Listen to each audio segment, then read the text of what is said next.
Okay. This lecture will make or highlight the importance of thinking about the different building systems of your project from an early stage. طبعا all of you took several courses of building construction, structural systems, technical systems, HVAC, plumbing, lighting, acoustics, and many other technical courses that support your design.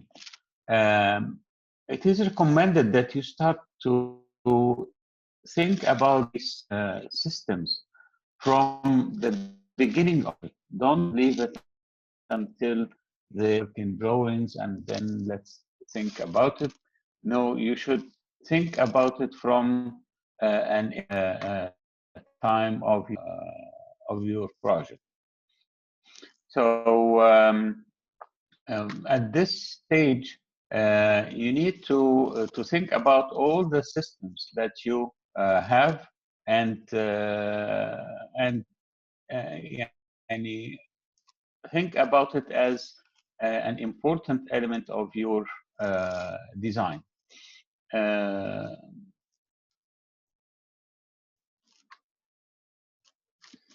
don't know why is this not working. Can you see the screen? Yes. Did you lose the connection or what? No? Yes, we see the screen. Okay.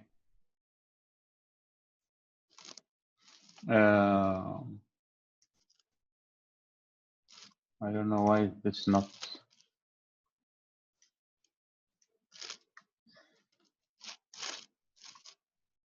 working like yesterday.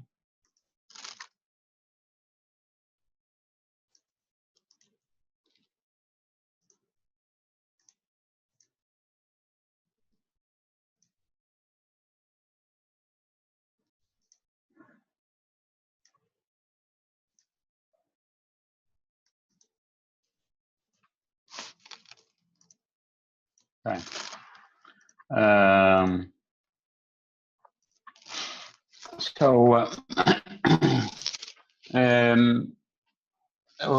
Usually the architect was the only person responsible of building design until World War I in 1914. Things were simple, materials were simple, systems were simple. But after the war, the technology revolution changed many of the building industry components. So there are many complex technologies that were introduced, materials, construction systems, and also standards of living started to be different. People want to have air conditioning in their houses. They want to have lighting. They want to have sound systems. They want to have internet. They want to have many other technologies inside their homes. The hygiene systems changed. Everything improved and changed. Also, we have many people with higher standards of living that became part of the society. So World War I was really a turning point in the building industry, and we started to find new prototypes of buildings, new technologies, new methods of construction, and so forth. So it became impossible for the architect to do his work alone. So we have to think about many things: structure, technology, MAP, many other things that we didn't have before that time. So having an architect alone doing everything became almost impossible. You cannot have an architect that do anything unless you teach this architect for 10 or more years to become a complete person that can do a building alone. So we don't work alone. We work as teams of people. We think about interior spaces. We think about building envelope, but these are not enough alone. We have to consider the technical systems, the mechanical systems, plumbing, electrical, HVAC, and now we all talk about sustainability and different and aspects of the design. So don't think about yourself as the only person who is doing the design. No, this is a wrong image and a very old image. The architect is now part of a team, and this team should be involved in the design from the beginning of the project, because their decisions, their ideas, their might have requirements that you have to consider from the beginning of the design, and that affects the spaces and the form of your building. So all the elements of structure and MEP and different systems that are required, sustainability requirements, will affect the form and shape of your building. So we have many subsystems, and every day we hear about new systems. I think in the near future, you will also hear about new systems like health systems, public health systems. Maybe we will have new types of doors, new types of entrances, and new types of spaces within every building. Maybe clinics, maybe areas where people can work alone, separation, more spaces within buildings, distance, social distancing between workers. So in the near future, I think you will start to hear about new systems that we didn't hear about before. And this impacts our spaces, our environmental elements, our form of the building. We might hear about new air ventilation systems. Be prepared always to hear the news and learn continuously. Consider your bachelor degree as the starting point. And from there, you are start to learn about a specific discipline or subject. So from the very beginning, you need to think about the systems that will be required for your building, and how will these systems affect your design. So let me hear from you.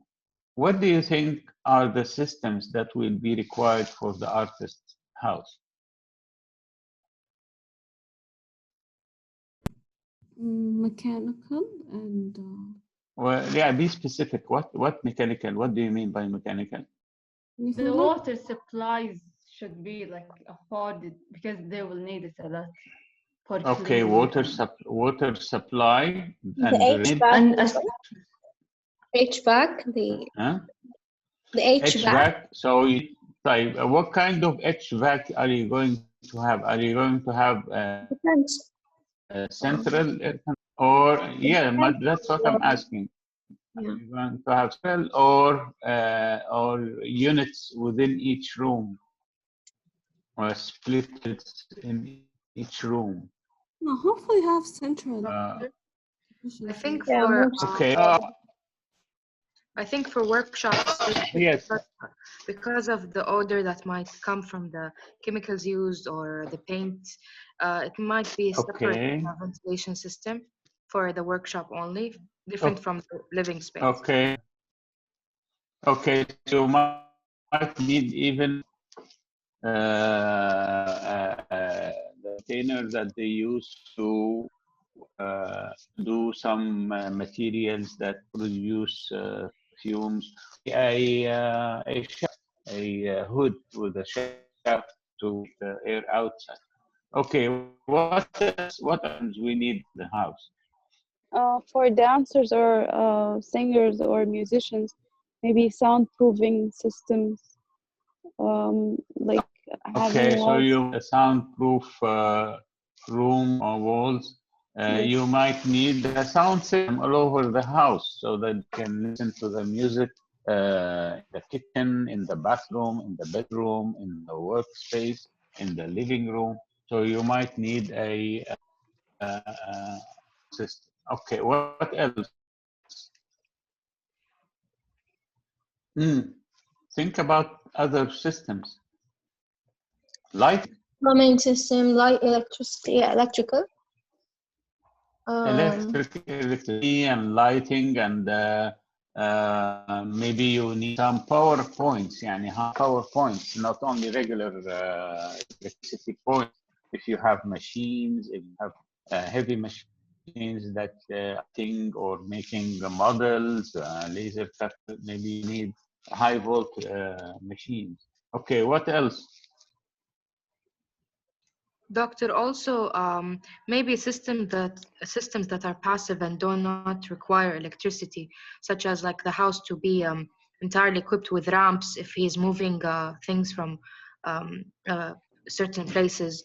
So this is considered a system or not if it's like ramps and passive way? Well, these are passive systems. These are to passive. If you are going to have a wind, a courtyard, shrubberies, all these are passive systems. But we are talking about systems require design by specialists and other consultants.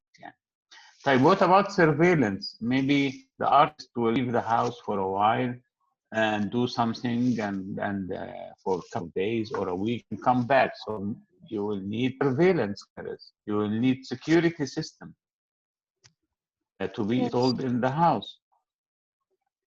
Okay. What other things? Maybe you think about this artist would like to be environmental friendly. So maybe we can install some sustainability strategies like solar energy. So maybe we have solar panels installed on the roof. It can provide part of the electricity and be environmental friendly and save time, save money and energy. So if we are going to use solar panels, what will this require? A sloped roof.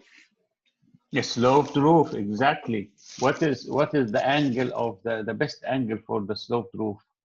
Doctor? What is the best angle for the sloped roof? 60 degrees. 45 degrees. Okay, look for this information. I want you information. What best angle for the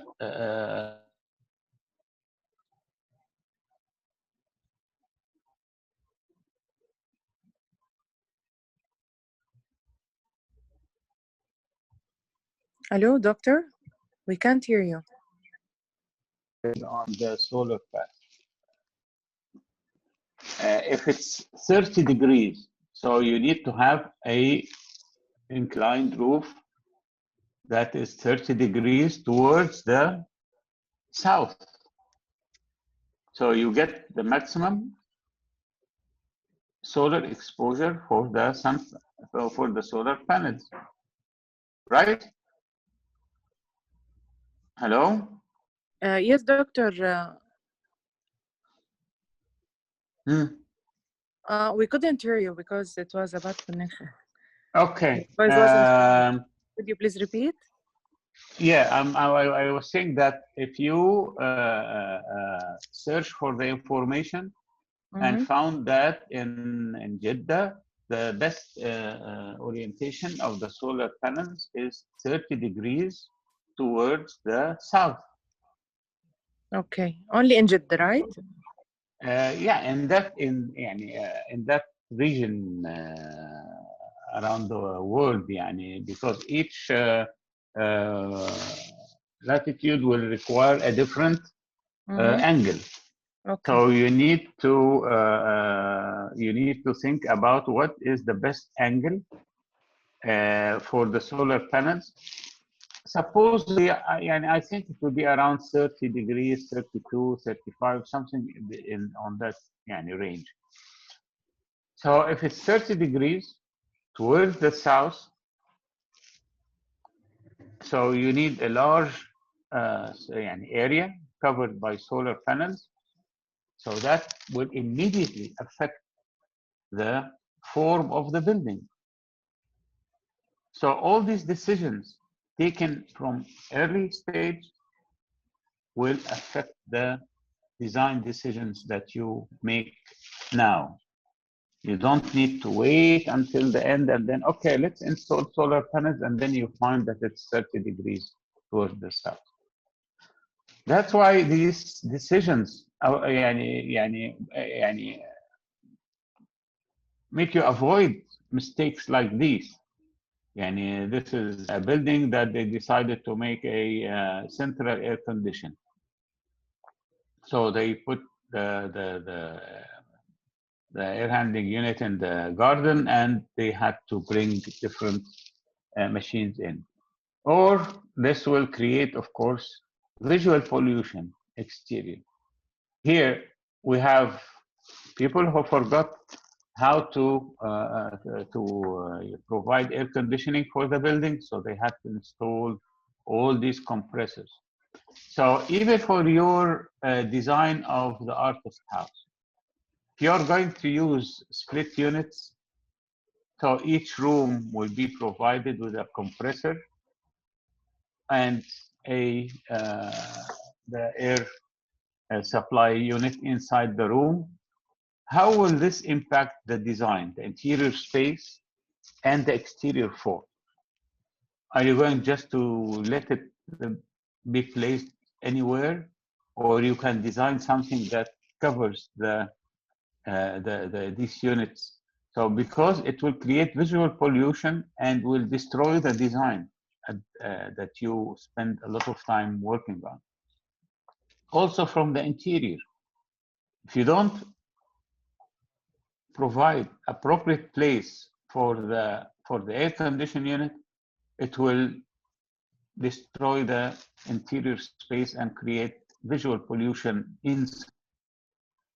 So these systems are very important to consider now. And as I said, technology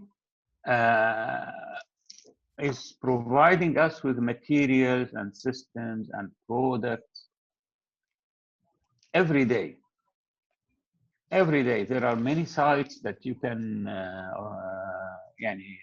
register in, and they send you daily or weekly newsletters of materials, of systems that can be used in your design.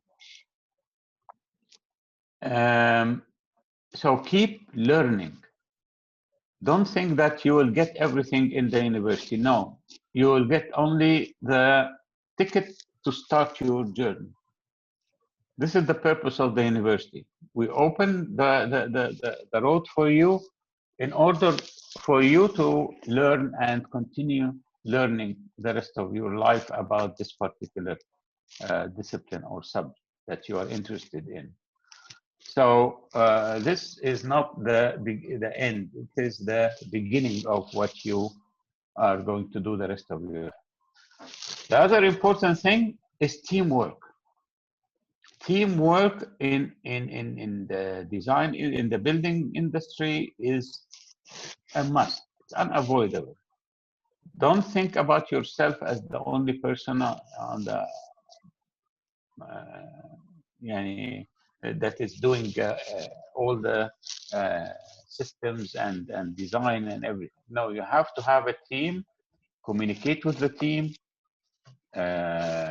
That's why communication and responding to emails and responding to phone calls and submitting your work on time is a professional attitude that makes the work successful.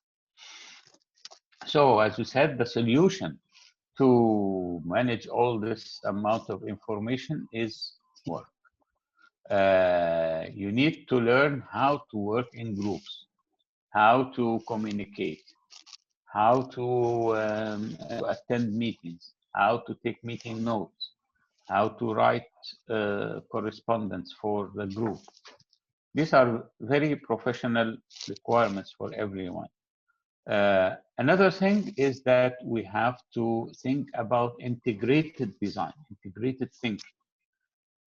We need to think about the design from the beginning as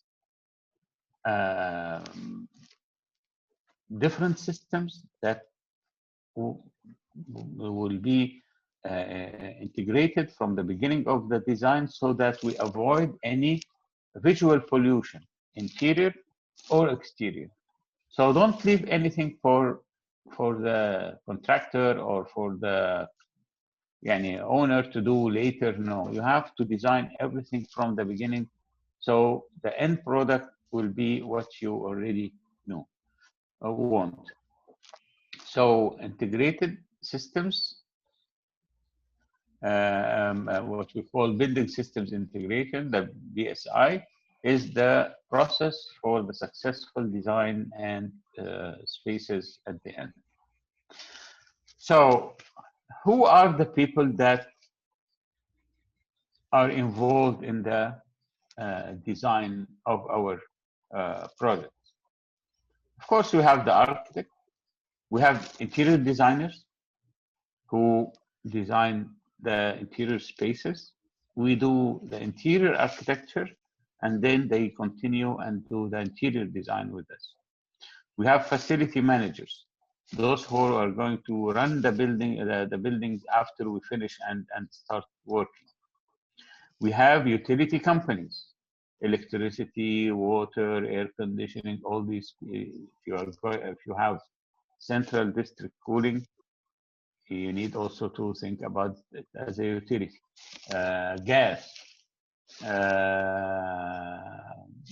any other utility that you are getting. Construction managers who are going to supervise the construction of the building. Civil engineers, of course, we know the civil engineers and structural engineers. We work a lot with them. Electrical engineers, if you have all electrical systems of lighting, of sound, of surveillance, of internet, I think you need all those people. Regulatory agencies, those who are going to provide you with permits and papers for the building. Mechanical engineers who are designing the escalators, elevators, HVAC systems. The contractor who's going to build.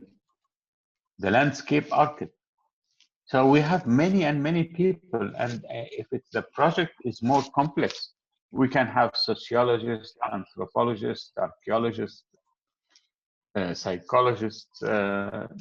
We can have many types of people to involve in the work.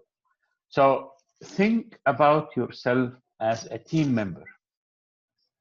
You might be a team leader, not necessarily, but you are definitely part of a large team. So the building works with many aspects. It is not only working by what the architect provides. It works by many, many, many systems that are designed and provided by different specialists. and we need to think about the building as a complex system. It's not just walls, floors, and ceiling. It's more than that. It's all what you have learned in the university of technical systems, structural systems. You should think about it as one whole knowledge base that you apply in your design. So integration. You need to think about the mechanical systems, the interior spaces, the building envelope, the structural system, all at the same time when you are thinking about your spaces and forms and building design. That's why our discipline is complicated, because we don't think unidimensional or in one single dimension. We think in many levels about many things at the same time. So integration and teamwork. Integration, design integration, building systems integration, BSI, and teamwork. These are two important skills that allows you to become a professional architect in a respected place. So when we think about a building or a space, we think about technology integration, thermal, acoustics, luminous, sustainability, building systems, structure. So what we are looking at now in this space is not only architectural space. We think about solutions for the air conditioning, the natural lighting, the artificial lighting, the building systems that allow people to use the space, and the sustainability systems that are applied. So it's a complex space. It's not a simple space. Also thermal considerations, the microclimate of the building. How do you create these different climates inside? The passive solar, the sun control, the daylight interface. How do we make this all part of our design? How do we provide visual comfort, not visual pollution? So we need to think about how we use daylight or electrical lighting to provide this luminous for the building. Sustainability, as we said, is becoming a must. We don't think about twice that we want to apply sustainability strategies in our building. It is something that is becoming a common part of the design. So we need to think about the context of the building, the architectonics, the passive solar and daylighting systems, the adaptive reuse of our environments and buildings. So our building is determined by three things mainly: the form, the cost, and the performance. How the building is performed, the cost, and the end performance of the building. So I think we will stop here because of the time limit, and then we'll continue, inshallah, after 5 minutes. So don't go away.